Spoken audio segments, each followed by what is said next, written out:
আজি আলোচনা কৰিম আধাৰ কাৰ্ডৰ বিষয়ে। আপুনি আধাৰ কাৰ্ড এতিয়ালৈকে বনোৱা নাই নেকি? যদি বনোৱা নাই, এতিয়া যিকোনো চেণ্টাৰত আৰু আধাৰ কাৰ্ড বনাব নোৱাৰে। আৰু যদি আপোনাৰ বায়োমেট্ৰিক আপডেট বা আধাৰ কাৰ্ড আপডেট আছে, যিকোনো চেণ্টাৰত গৈ আপুনি যদি Aadhaar card update, biometric update, mobile number update, date of birth update কৰিব খোজে, কিন্তু তাত বিশেষকৈ নহয়, ৰিজেক্ট হৈ যায়। গতিকে ৰিজেক্ট নোহোৱাকৈ নতুন আধাৰ কাৰ্ড কেনেকৈ বনাব, মই সেইটো প্ৰচেছ দেখুৱাম। অনলাইনত আপুনি এপইণ্টমেণ্ট ল'ব লাগিব। আধাৰ কাৰ্ড UID সেৱা কেন্দ্ৰত গৈ কেনে বনাব লাগিব। তাত আপুনি এপইণ্টমেণ্ট ল'ব লাগিব। যদি NRCৰ বায়োমেট্ৰিক আছিলে, বায়োমেট্ৰিক এতিয়া ৰিজেক্ট হৈছে, আধাৰ কাৰ্ড বনাব পৰা নাই, তেতিয়াহ'লে আপুনি এইটো গুৰুত্বপূৰ্ণ ভিডিঅ' এইটো। ইয়াৰ কাৰণে আপুনি ইয়াৰ ষ্টেপ বাই ষ্টেপটো দেখি আপুনি নিজে অনলাইনত বুকিং কৰি আপুনি গুৱাহাটী আধাৰত চেণ্টাৰত যাব লাগিব, আধাৰৰ হেড অফিচত যাব লাগিব। আপুনি কেনেকৈ প্ৰচেছটো কৰিব মই দেখুৱাই দিম, আপুনি চাই থাকক আৰু আপুনি নিজে কৰি গুৱাহাটী সেৱা কেন্দ্ৰত যাওক। আপোনাৰ আধাৰ কাৰ্ডটো একেলগতে হৈ যাব, আপডেটো কৰিব পাৰিব, নতুন আধাৰ কাৰ্ডো বনাব পাৰিব। আপুনি গুগল চাৰ্চ কৰক, google.co.in এণ্টাৰ কৰক।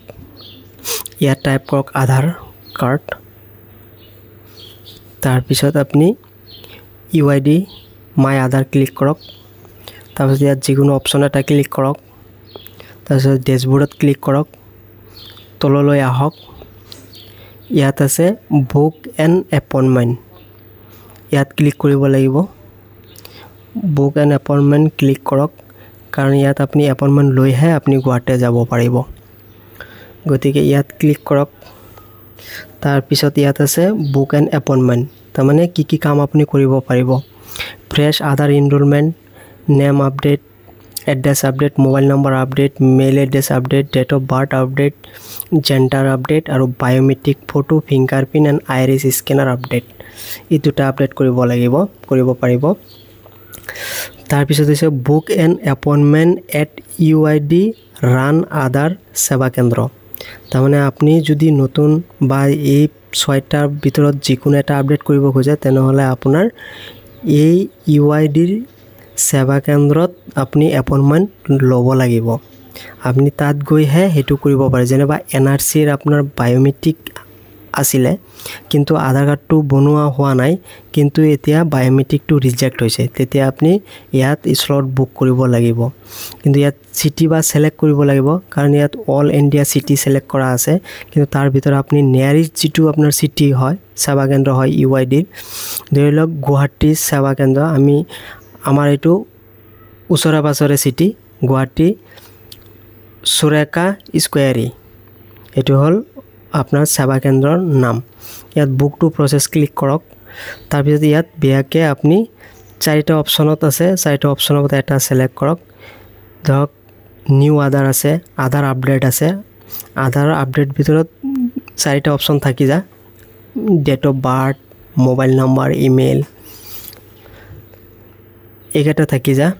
তাৰপিছত আপোনাৰ তলত দিব লাগিব, যেনিবা মই নিউ আধাৰ, মই নতুনকৈ আধাৰ কাৰ্ডটো বনোৱাম। ইয়াত মোবাইল নম্বৰ টাইপ কৰিব লাগিব, আপোনাৰ মোবাইল নম্বৰ দিব লাগিব। ইয়াত আপুনি মোবাইল নম্বৰ টাইপ কৰক। তাৰপিছত আপুনি কেপচাৰ কোডটো ইয়াত বহুৱাব লাগিব। কেপচাৰ কোডটো টাইপ কৰক। ইয়াত কেপচাৰ কোডটো 7 হৈ গ'ল। জেনেৰেট টু OTP ক্লিক কৰক। এতিয়া আপুনি যিটো মোবাইল নম্বৰ বহুৱালে, সেই মোবাইল নম্বৰত আপোনাৰ OTP গৈছে, সেই OTPটো আপুনি ইয়াত ভেৰিফাইড কৰিব লাগিব। গতিকে OTP আহোঁতে অলপ টাইমো লাগিব পাৰিব। OTP আহোঁতে অলপ টাইম লাগে। কেতিয়াবা OTP ফাৰ্ষ্ট টাইম নাযায়, কিন্তু ছেকেণ্ড টাইম ৰিচেণ্ড কৰিব লাগিব OTP।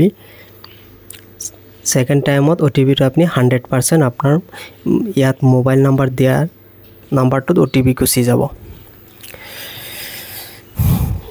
মোৰ তাত এতিয়া OTPটো অহা নাই।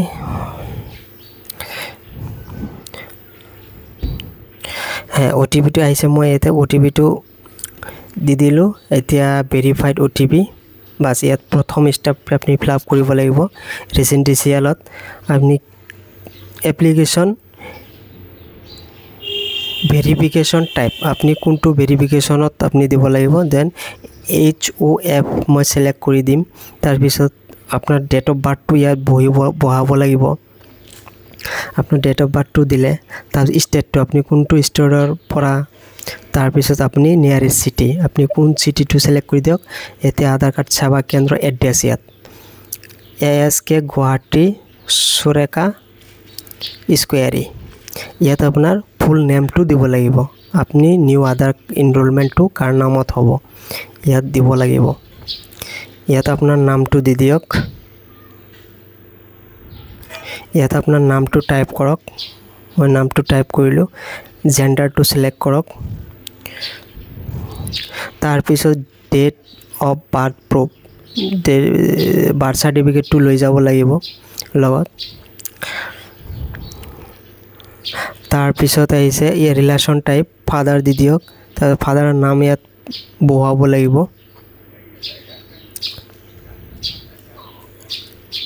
ইয়াত ফাদাৰৰ নামটো টাইপ কৰক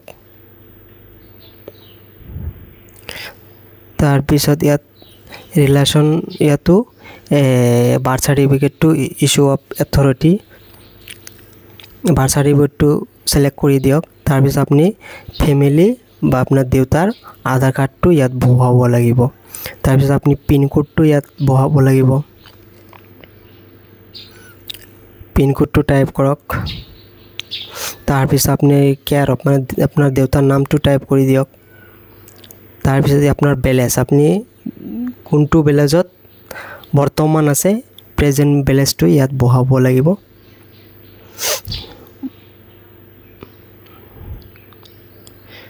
ইয়াত ব্যালেন্সটো সিলেক্ট কৰি দিলো তাৰ পিছত আপোনাৰ হাউস নাম্বাৰ দিব লাগিব তাৰ পিছত আপোনাৰ পোষ্ট অফিসটো দিব লাগিব হাউস নাম্বাৰটো টাইপ কৰি দিয়ক তাৰ পিছত ষ্ট্ৰীট নাম্বাৰটো টাইপ কৰি দিয়ক তাৰপিছত ইয়াত ডিস্ট্ৰিক্ট ষ্টেট এবিলাক সিলেক্ট থাকিব তাৰ পিছত নেক্সট স্টেপ কৰক এতিয়া আপনি এপইন্টমেন্ট কোনটো ডেটত লব আপনি ধৰক যদি ৰেড থাকে হেতু আপনি এপইন্টমেন্ট হেতু ডেটত নাপায় আৰু যিখিনি হোৱাইট হৈ আছে হেকিনি আপনি যিকোনো তাৰিখত আপনি এপইন্টমেন্টটো লব পাৰিব যিকোনো ডেটত লব মই 12 তাৰিখ ললো নৱেম্বৰৰ 12 তাৰিখ এপইন্টমেন্টটো ললো তাৰ পিছত নেক্সট ক্লিক কৰক এতিয়া চাওক আপোনাৰ যিখিনি ডিটেইলছ ইয়াত দিছে ডিটেইলছখিনি শো কৰিছে এটো এটা ৰিসিপ্ট হয় সাবমিট কৰাৰ লগে লগে এটা একনলেজমেন্ট ৰিসিপ্ট ওলাব হে ৰিসিপ্টটো লগত লৈ আপনি গুৱাহাটী সুৰেখা স্কোয়াৰি সেৱা কেন্দ্ৰ UID সেৱা কেন্দ্ৰ কিন্তু আমাৰ আধাৰ কাৰ্ডৰ হেড অফিসত যাব লাগিব তাত গৈ আপনি এই ৰিসিপ্টটো দিব লাগিব তাৰ পিছত আপনি ডেট অফ বাৰ্থ সাৰ্টিফিকেট তাৰ পিছত পেন কাৰ্ড লগত আৰু যিকোনো ডকুমেন্ট যদি আছে আপনি লগত লৈ যাব কোনটো দৰকাৰ কেতিয়া হয়